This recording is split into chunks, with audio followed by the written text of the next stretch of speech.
बोले सद्गुरुदेव भगवान की, श्री कृष्ण बलदेव की, माँ जगदम्बा भवानी की, साची दरबार की। गुरुदेव मुझको देना सहारा। बड़ा सुंदर ये प्रार्थना रूपी ये भजन हमने सभी को सुना। ये प्रार्थना एक शिष्य एक साधक की सदैव अपने श्री गुरु के चरणों में बनी रहती है, क्योंकि वो इनकी कीमत को जानता है। उसका जीवन क्या था? संसार की इस माया में ठोकरें खा रहा था, तलाश कर रहा था जीवन के सार को। जीवन सार्थक कैसे होगा, ये प्रश्न से विचलित किए जा रहा था। और इसी खोज में जब वो निरंतर प्रयासरत रहा तो उसे ईश्वर की कृपा से श्री गुरु चरणों का सानिध्य प्राप्त हुआ। जब जीव को कोई अनमोल खजाना मिल जाया करता है तो उसके प्रति उसकी सतर्कता भी उतनी ज्यादा हो जाया करती है, उसका चिंतन भी उतना हो जाया करता है। ये अनमोल चीज मुझे मिली है, आज है मेरे पास, कल ये मुझसे छूट ना जाए, क्योंकि आज ही मेरे पास है तो मैं माला माल हूँ, कल ये मेरे पास नहीं होगा तो मैं फिर से कंगाल हो जाऊंगा। इसलिए ये भक्त बहुत अच्छे से जानता है, ये साधक सबसे अच्छे से जानता है कि गुरु चरणों से अनमोल इस पूरी सृष्टि में और कुछ भी नहीं है। इसलिए वो प्रार्थना करता है, बार बार गुरु चरणों में ही प्रार्थना करता है, प्रभु मैं प्रार्थना की और कहाँ अर्पित करूं, किसके चरणों में अर्पित करूं? मुझे आपके सिवा और कोई नजर ही नहीं आता और कुछ मेरी बुद्धि परिचय ही नहीं देती कि आपसे बड़ा कोई और है जिसके चरणों में मैं प्रार्थना करूं। मेरी बुद्धि तो, मेरा विवेक तो यही कहता है आपके समान दाता इस पूर्ण जगत में कोई नहीं है, इसलिए प्रभु आपके ही चरणों में प्रार्थना, बार बार निरंतर प्रभु कृपा करना।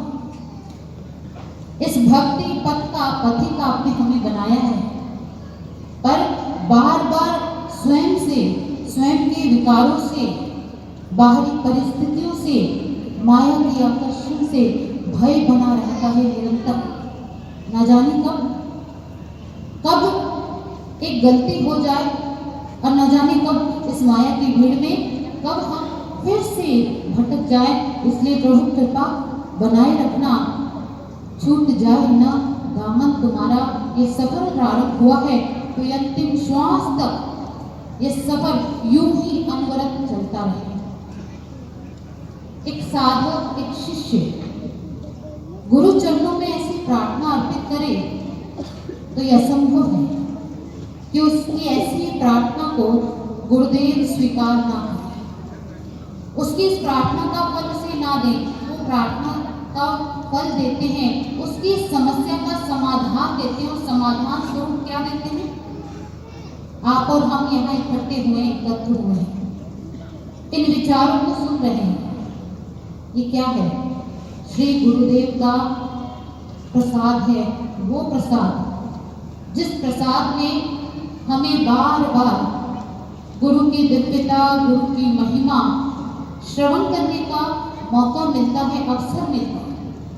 ये मन जिसे बार बार भूल जाने की आदत है, ये बार बार ये मन उन विचारों को सुनता है तो जो कदम दाएं बाएं थोड़े भी भटके होते हैं वो फिर से उस राह पर सद कर चलना आरंभ कर देते हैं। इसलिए कहा ये ईश्वर की बहुत बड़ी दया हुआ करती है, जो दया हम सभी पर गुरुदेव की कृपा से निरंतर बरसती रहती है। क्योंकि इन विचारों के भीतर हम क्या करते हैं? कुछ नया नहीं, गुरु की कृपाओं को बार बार दोहराते हैं, बार बार।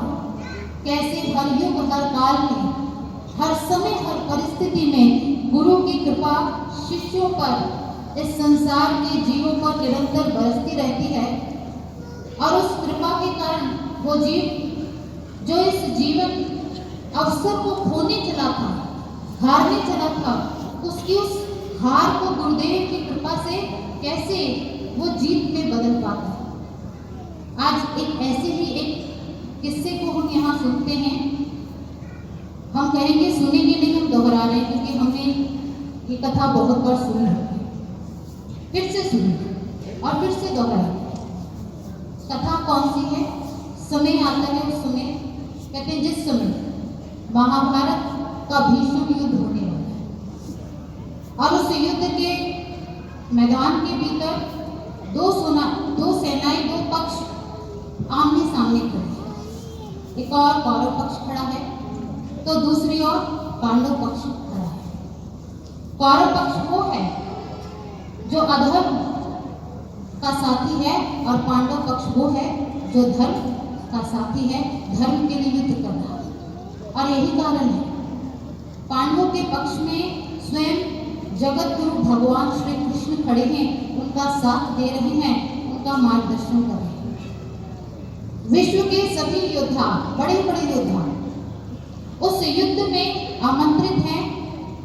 वो सब वहां पहुंच रहे हैं और अपने अपने विवेक और बुद्धि, अपने स्वार्थ, अपने मन के विचारों के आधार पर पक्षों का चयन कर रहे हैं। कोई कौरव पक्ष का चयन करता है तो कोई पांडव पक्ष का चयन करता है। ऐसे ही उन योद्धाओं की उस भीड़ में एक योद्धा चला आ रहा है और उस योद्धा का नाम क्या है? बर्बरीक। आज बर्बरीक भी वहां पहुंच रहा है। उसे भी किसी पक्ष को चुनाव करना है।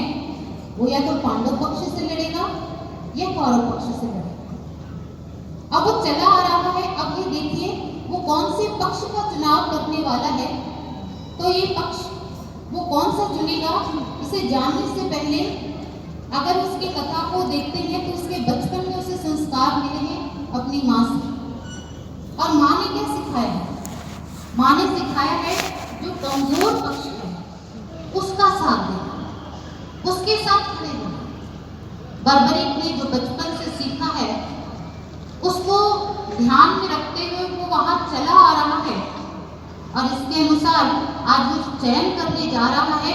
वो उसके मन मस्तिष्क में बिल्कुल स्पष्ट है कि मुझे किसका चयन करना है? मुझे कौरव पक्ष का चयन करना है। मैं कौरव पक्ष से लड़ूंगा। बर्बरीक वहां पहुंचा है। वो उस चयन को कर पाता पर उससे पूर्व जगत गुरु भगवान श्री कृष्ण की लीला को देखिए, उनकी कृपा को देखिए, वो क्या कृपा कर रहे हैं। भगवान श्री कृष्ण एक सन्यासी का, एक संत का वेश बनाकर बर्बरीक के समक्ष आ जाते हैं और बर्बरीक के समक्ष आकर दान के लिए अपने हाथों को फैला देते हैं, याचना करते हैं कि तुम मुझे दान दो। भगवान श्री कृष्ण ने जब दान मांगा तो बर्बरीक ने प्रश्न किया, आपको दान में किस वस्तु की आवश्यकता है? बर्बरीक ने कहा तो भगवान श्री कृष्ण कहते हैं, मुझे दान में तुम्हारे शीश की आवश्यकता है। मुझे दान में कुछ और नहीं, तुम्हारा शीश चाहिए। बड़ी विचित्र बात है। जगत गुरु जिनके बारे में सुना, जो जीव के कल्याण के लिए सदैव प्रयासरत रहते हैं, वो शक्ति जिसका सामर्थ्य किसी एक स्थान पर नहीं, पूरे ब्रह्मांड में जिसका सामर्थ्य है, वो पूरे ब्रह्मांड को नियंत्रित कर सकता है। इसका सामर्थ्य कितना विशाल है। वो जगत गुरु आज बर्बरीक के समक्ष खड़े होकर बर्बरीक से दान स्वरूप क्या मांग रहे हैं? उसका शीश मांग रहे हैं कि मुझे दान में कुछ और नहीं, तुम्हारा शीश चाहिए। अब बर्बरीक के संस्कार देखिए।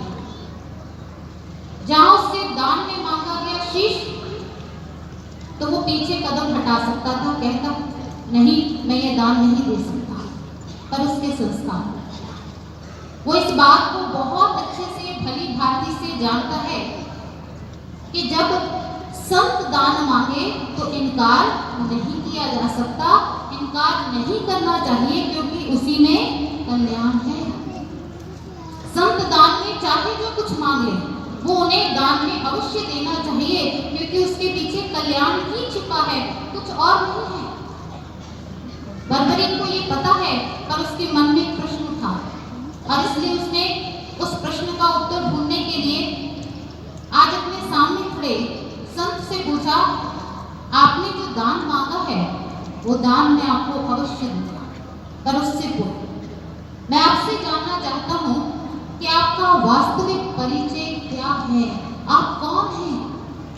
क्योंकि ऐसा दान मांगने वाला कोई साधारण सन्यासी तो नहीं हो सकता। कोई साधारण सन्यासी ऐसा दान नहीं मांग सकता।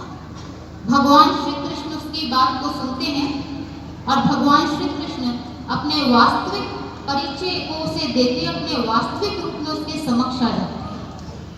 जब बर्बरीक भगवान के वास्तविक रूप को वहां देखता है तो वो बहुत प्रसन्न होता है, बहुत खुश होता है। आज इतना सुंदर अवसर मिला। इस युग के नायक जगत गुरु भगवान श्री कृष्ण स्वयं मुझसे दान मांगे। इससे सुंदर अवसर मेरे जीवन में मुझे कभी मिल ही नहीं सकता। इतना सुंदर अवसर मिला है तो इस अवसर को तो मैं गवाऊंगा नहीं, इस अवसर का पूरा लाभ उठाऊंगा। मैं गुरु के चरणों में, संत के चरणों में ये दान अवश्य दूंगा। पर उसने अपने मन की एक इच्छा गुरु श्री चरणों में रखी और गुरुदेव से प्रार्थना की, भगवान श्री कृष्ण से प्रार्थना की, मैं आपको ये दान अवश्य दूंगा जो आप मुझसे मांग रहे, पर मेरी एक प्रार्थना है, मेरी एक अंतिम इच्छा है, क्या आप मेरी वो इच्छा पूर्ण करेंगे? भगवान श्री कृष्ण कहते हैं हाँ अवश्य।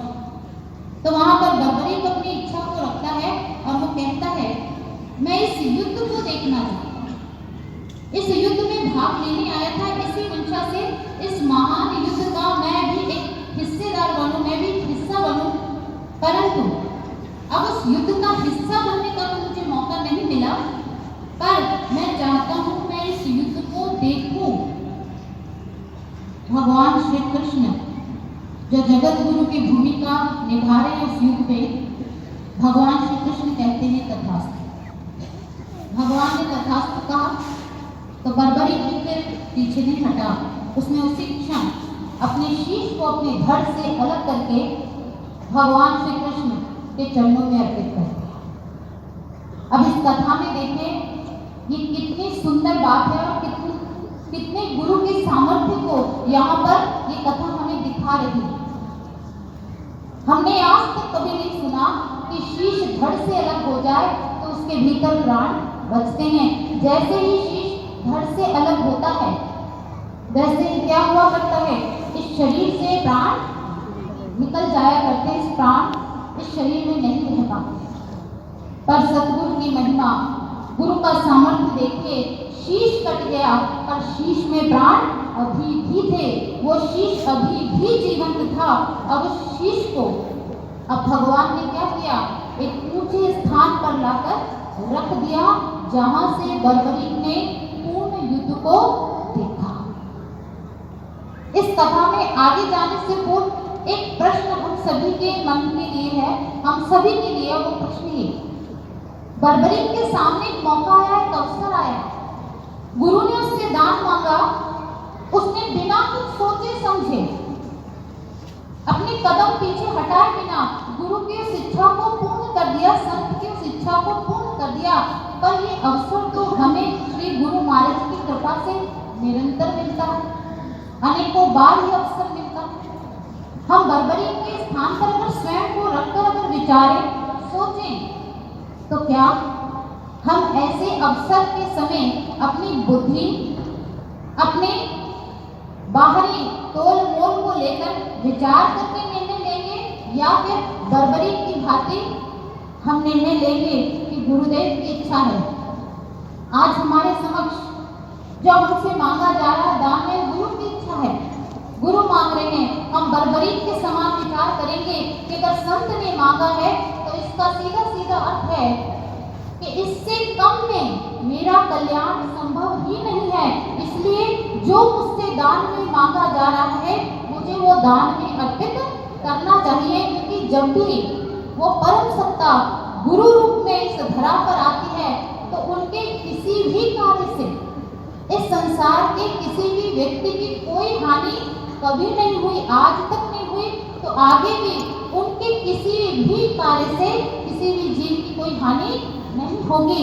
ये हम याद रख पाएंगे या नहीं रख पाएंगे, ये थोड़ा विचार करना पड़ेगा। नहीं किया, उसे तो ये याद था और उसने वो गुरु की इच्छा, वो संत की इच्छा पूर्ण कर दी। तो यहाँ पर इस संसार में चमत्कार को भी देखा और फिर क्या हुआ? युद्ध समाप्त हुआ। युद्ध समाप्ति के पश्चात उस युद्ध के भीतर कहते अर्जुन के मन के भीतर एक अहम ने स्थान बना लिया और वो अहम क्या था कि शायद मेरे कारण ये युद्ध जीता गया। भगवान श्री कृष्ण अर्जुन को लेकर उस पहाड़ी पर जाते हैं, ऊंचे स्थान पर जाते हैं जहां पर बर्बरीक का शीश है। बर्बरीक के उस शीश के पास जाकर भगवान श्री कृष्ण पूछते हैं, बर्बरीक तुमने क्या देखा? इस युद्ध के भीतर तुम्हें क्या दिखाई दिया? तो वहां पर बर्बरीक का वो शीश क्या कहता है? बर्बरीक का वो शीश कहता है, इस पूरे युद्ध में पहले दिन से अंतिम दिवस तक केवल भगवान श्री कृष्ण के सुदर्शन का दर्शन मुझे हुआ। वो सुंदर दर्शन, भगवान के दिव्य रूप का वो दर्शन करता रहा, जिससे वो इस बात को भली भांति समझ गया कि इस सब को करने वाले, इस युद्ध को जीतने वाली शक्ति वो कौन है? जगत गुरु भगवान श्री कृष्ण है। उनके अतिरिक्त और किसी के भीतर ऐसा सामर्थ्य नहीं था जो इस युद्ध को जीत पाए। अर्जुन के मन से अहम खत्म हो गया और यहाँ पर बर्बरीक के समर्पण भाव से भगवान कृष्ण, जगत गुरु भगवान श्री कृष्ण प्रसन्न हो गए और क्या वरदान दे दिया? ठीक है, आज से तुम्हें मेरे नाम से जाना जाएगा, मेरे नाम से पहचाना जाएगा, जिसे हमने सुना भी है। और वो क्या? जो हम गुरु की महिमा गाते हुए कहते ही हैं, हमने क्या सुना है? गुरु और पारस में बड़ा अंतरा जान, वो लोहा कंचन करे, गुरु कर ले आप समान। गुरु और पारस में बहुत बड़ा अंतर है और वो बहुत बड़ा अंतर क्या है? पारस तो केवल इतना कार्य करता है कि वो लोहे को कंचन बना दिया करता है, सोना बना दिया करता है, उसकी कीमत को बढ़ा दिया करता है, ये सत्य है। पर एक बार उसकी लोहे से स्वर्ण में परिणति हो गई, उसके बाद क्या हो गया? वो वहीं पर उसकी उन्नति अवरुद्ध हो गई, उससे अधिक वो कीमती नहीं हो सकता, वही तक उसकी उन्नति हो सकती है। पर जब गुरु किसी पर कृपा करते हैं, किसी पर दया करते हैं, अपनी करुणा बरसाते हैं, तो क्या करते हैं? उसे समरूप कर लेते हैं, स्वयं के समरूप कर लेते हैं, स्वयं के समान बना देते हैं, अपना ही रूप बना लिया करते हैं। जैसे आज बर्बरीक का कृपा। यहाँ बर्बरीक कौन है? बर्बरीक एक ऐसा जीव है जो अपने जीवन में ऐसा निर्णय लेने जा रहा था, जिस निर्णय को लेने के बाद वो इस जीवन युद्ध में हार जाता। क्योंकि बहुत से लोग कहते हैं ऐसा तो नहीं है, अगर बर्बरीक कौरवों के पक्ष से लड़ता तब भी हो सकता था उसके पक्ष में कोई परिणाम आता, तो फिर थोड़ा विचार करें। अगर ये मान लेते भगवान श्री कृष्ण वहां नहीं आते, जगत गुरु वहां नहीं आते और वहां पर आकर उसके कल्याण के लिए ये दान नहीं मांगते और बर्बरीक अपने अनुसार चयन करता, जिस बर्बरीक के बारे में कहा गया कि वो इतना शक्ति संपन्न है कि उसके पास 3 बाण हैं। वो 3 बाण कैसे हैं? वो 3 बाण ऐसे हैं जो कभी भी अपने लक्ष्य को भेदने से चूकते नहीं, अपने लक्ष्य को भेदते ही भेदते हैं और लक्ष्य को भेदने के बाद वो बर्बरीक के पास पुनः लौट आते हैं। और इसी कारण से बर्बरीक कैसा योद्धा है? एक ऐसा योद्धा है जिसे कोई जीत नहीं सकता, बहुत शक्तिशाली होता है। और ऐसा योद्धा अगर कौरव पक्ष से लड़ता तो क्या होता? तो कौरव पक्ष अवश्य जीत जाता। अच्छा, अगर आप ऐसा सोचते हैं तो जरा विचार कीजिए, कौरव पक्ष से लड़ने वाले योद्धा कौन थे? कैसे कैसे योद्धा थे? अनेकों योद्धा थे। भीष्म पितामह थे, गुरु द्रोणाचार्य थे। नाम लेंगे तो बहुत समय लग जाएगा, बहुत से योद्धा हैं, इन 2 नामों से ही समझ लीजिए। ऐसे योद्धा थे कौरव पक्ष में जिन्हें जीत पाना पांडवों के वश में नहीं था। वो अपना सामर्थ्य लगा देते सारा, तो भी उन्हें जीत नहीं पाते। कौरवों के पक्ष में थे, पर वो कौरवों को जिता नहीं पाए। कारण क्या था? कारण था क्योंकि वो जिस पक्ष में खड़े थे उस पक्ष में जगत गुरु साथ नहीं थे। जगत गुरु तो विपक्ष में खड़े थे। अब गुरु जिस पक्ष में खड़े हो जाया करते हैं तो फिर क्या होता है? चाहे संसार की सारी शक्तियां दूसरे पक्ष में खड़ी हो जाए, पर विजय उसी पक्ष की होती है जिस पक्ष में गुरु रहा करते हैं, गुरु का साथ हुआ करता है। इसलिए चाहे बर्बरी कौरवों के पक्ष में खड़ा हो जाता तो क्या होता? कौरव पक्ष कभी जीत नहीं पाता। हाँ, बर्बरी के ऊपर एक कलंक लग जाता। वो कलंक क्या लगता? अधर्म के पक्ष से लड़ने वाला एक हारा हुआ योद्धा वो कहलाता, जैसे बाकी योद्धा कहलाता। पर बीच मार्ग में उसको इस अपयश से बचाने के लिए, उसके जीवन में इतना बड़ा कलंक लगने से बचाने के लिए बीच मार्ग में कौन आ गया? उस युग के नायक जगत गुरु भगवान श्री कृष्ण। किस परमार्थ के भाव से, किस कल्याण के भाव से इसने तो अपने जीवन में वो चुनाव ये करने जा रहा है जिससे इसे केवल अपयश मिलेगा, जिससे केवल और केवल ये हार जाएगा। आज मैं इस पर अपनी कृपा बरसाना चाहता हूँ, इसे हारे हुए योद्धा के रूप में नहीं, इसे उस जीवन युद्ध में जीत दिलाना चाहता हूँ।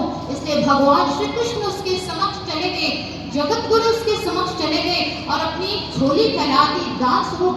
आज तो दान में मुझे अपना सर्वस्व अर्पण कर दे, तो फिर उसके बदले मैं तुझे अपना सर्वस्व अर्पण कर दूंगा। और बर्बरीक ने ऐसा किया तो भगवान ने भी फिर देरी नहीं की, भगवान ने भी अपना सर्वस्व अर्पण कर दिया। और इसलिए भगवान ने क्या कहा? आज के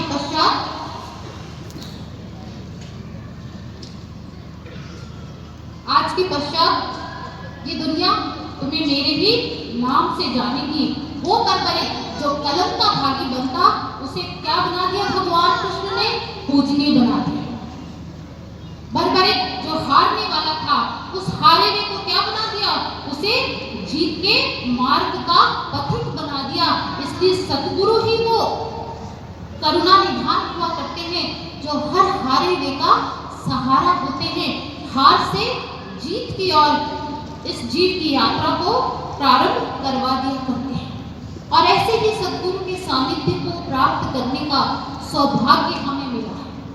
इस संसार में यूं तो बहुत से लोग हैं, पर उन लोगों में से श्री गुरु महाराज जी ने हम सबका चयन किया, हमें अपने सानिध्य में आसरा दिया, स्थान दिया अपने चरणों में। हम भी अपने संस्कारों से हर पल हारते हैं, पर बार बार हमारी इस हार को जीत में कौन बदल देता है? श्री गुरु महाराज जी। ऐसा ही एक अनुभव आज आपको सुनाएंगे। ये तो बहुत से अनुभव है और मुझे लगता है यहाँ जितने लोग बैठे सबके जीवन में बहुत से अनुभव होंगे। अगर याद करेंगे हम सभी तो हमें इस बात का एहसास होता है कि पक पक कर हम तो हार की ओर बढ़ रहे हैं, हर पक पर गुरु महाराज जी हैं जिन्होंने हमारी हार को जीत में परिवर्तित कर दिया। एक बहन जिसने श्री गुरु महाराज जी से ज्ञान दीक्षा ली, गृहस्थ श्री गुरु महाराज जी की शिष्य, उनके जीवन की घटना है। उनके हस्बैंड, उनके पति वो काम से दुबई गए हैं और वहां पर एक घटना घटी। क्या हुआ? पासपोर्ट चेकिंग के कारण, कुछ उसमें कमियों के कारण वहां की पुलिस उन्हें पकड़ के ले गई और उन्होंने क्या किया? उन्हें जेल में डाल दिया। उनकी जो पत्नी है, धर्म पत्नी, वो यहाँ भारत, उन तक ये सूचना भी नहीं पहुंची, पर उनके रिश्तेदारों तक ये सूचना पहुंच गई है। उन्हें पता चल गया है कि इस व्यक्ति को जेल में डाल दिया गया है। तो उनके ही रिश्तेदारों में से एक बहन उस बहन के पास गई और जाकर कहती है, बहन चिंता मत करना, सब ठीक हो जाएगा। अब इस बहन को कुछ पता ही नहीं है कि मेरे साथ क्या हुआ है, मेरे पति को जेल में डाला गया। वो तो निश्चित है। जैसे ही सामने से उस बहन ने कहा तो उसने पूछा, क्या हुआ? आप ऐसे मुझे क्यों कह रहे हैं? मैं किस चीज के लिए परेशान न हूँ, क्यों मैं निश्चिंत रहूं? तो वो सामने वाली बहन को समझ आ गया कि इस तक सूचना नहीं पहुंची है। तो उसने कहा, नहीं कोई बात नहीं, सब ठीक है। थोड़े समय पश्चात क्या हुआ, किसी और रिश्तेदार के माध्यम से उस बहन को पता चला कि मेरे पति को जेल में डाल दिया गया है। तब यहाँ पर वो बहुत दुखी हो गई, बहुत परेशान हुई। अब हम में से जब भी कोई दुखी होता है, परेशान होता है, तो हम कहाँ जाते हैं? श्री गुरु महाराज जी के श्री चरणों में। हम सब का आसरा कौन है?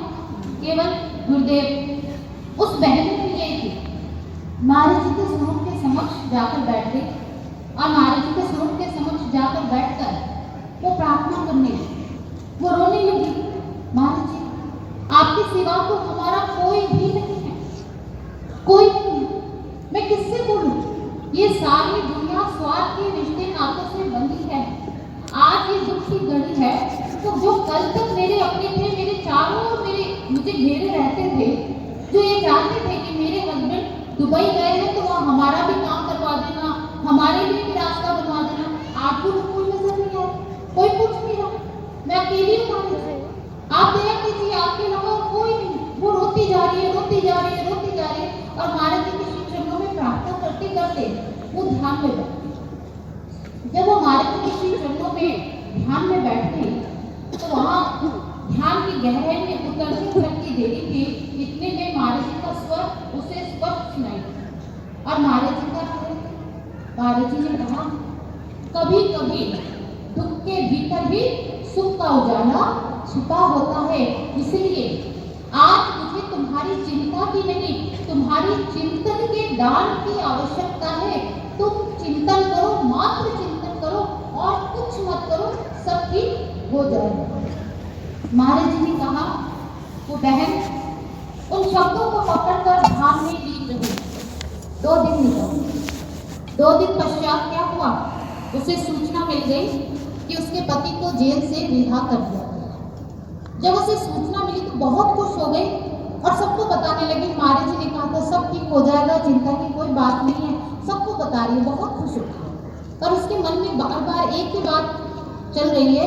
महाराज जी ने कहा था, कभी कभी दुख के भीतर ही सुख का उजाला छिपा होता है। इसका क्या मतलब?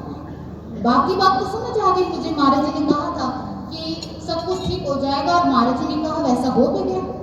पर इस बात का क्या मतलब है कि दुख में कभी कभी सुख का उजाला छिपा होता है? अब वो इस प्रश्न का उत्तर ढूंढने में लगती है और इसलिए वो फिर से साधना में बैठी और फिर से साधना में बैठकर महाराज जी से प्रार्थना कर रही है।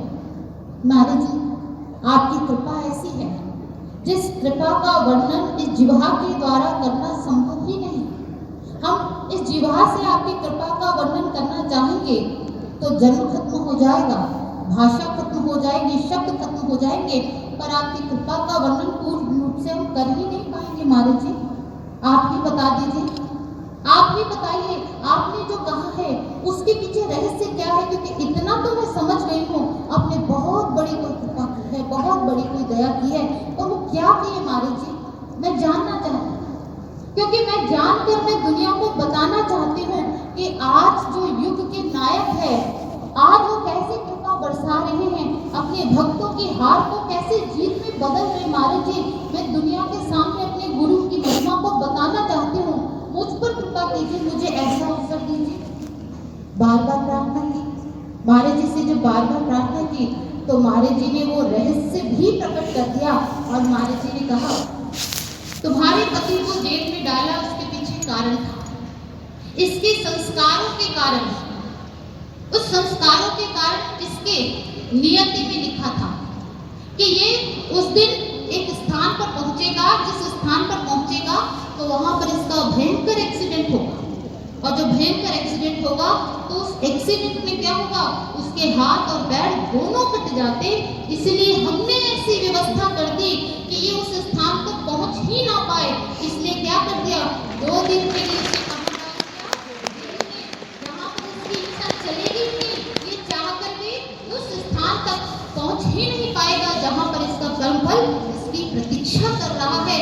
उस बहन ने जैसे ही सुना तो उस बहन से अब रहा नहीं गया।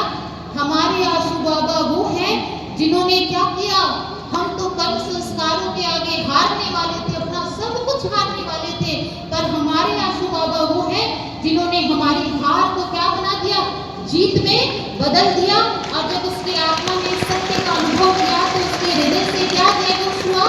आशुतोष भगवान की जय, आशुतोष भगवान की जय, आशुतोष भगवान की जय। ये जयघोष उस बहन के हृदय से नहीं हुआ कि ये जयघोष हर उस शिष्य और साधक के हृदय से होता है जो अपने गुरु से अंतर से संबंध स्थापित कर लेता है, अंदर से आत्मा से संबंध स्थापित कर लेता है, जुड़ जाता है भीतर से। और जब जुड़ता है तो हर पल हर क्षण अपने गुरु की ऐसी कृपाओं को वो महसूस करता है, अपने सामने घटित होते हुए देखता है। तो फिर क्या होता है? फिर उसका जीवन कभी भी इस भक्ति पथ से विलग नहीं हो पाता।